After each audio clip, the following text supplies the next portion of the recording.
অভিনয় জগতখনৰ কাৰণে এটা বহুতে বেছি বেয়া লগা আৰু দুখ লগা খবৰ।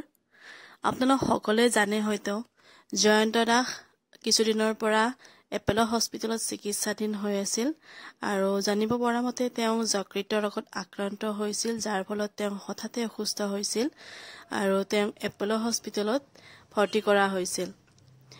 যোৱা নিশা ৰাতি 8:45 তেওঁ শেষ নিশ্বাস ত্যাগ কৰে। তেওঁ আমাৰ লগতে অসমবাসীৰ লগতে তেওঁৰ পৰিয়ালটোক এৰি থৈ যায়। সকলোকে হহুৱাই ভাল পোৱা অভিনয় জগতখনত তেওঁ বহুতে বেছি নাম আছিলে। সমগ্ৰ অসমবাসীক হহুৱা মানুহজনে আজি সমগ্ৰ অসমবাসীক কন্দুৱাই থৈ গ'ল, লগতে তেওঁৰ পৰিয়ালবৰ্গকো কন্দুৱাই থৈ গ'ল। শেষত মোৰ চেনেলৰ ফালৰ পৰা তেওঁক শ্ৰদ্ধাঞ্জলি অৰ্পণ কৰিছো। তেওঁৰ আত্মাৰ সদ্গতি কামনা কৰিছো। ওম শান্তি।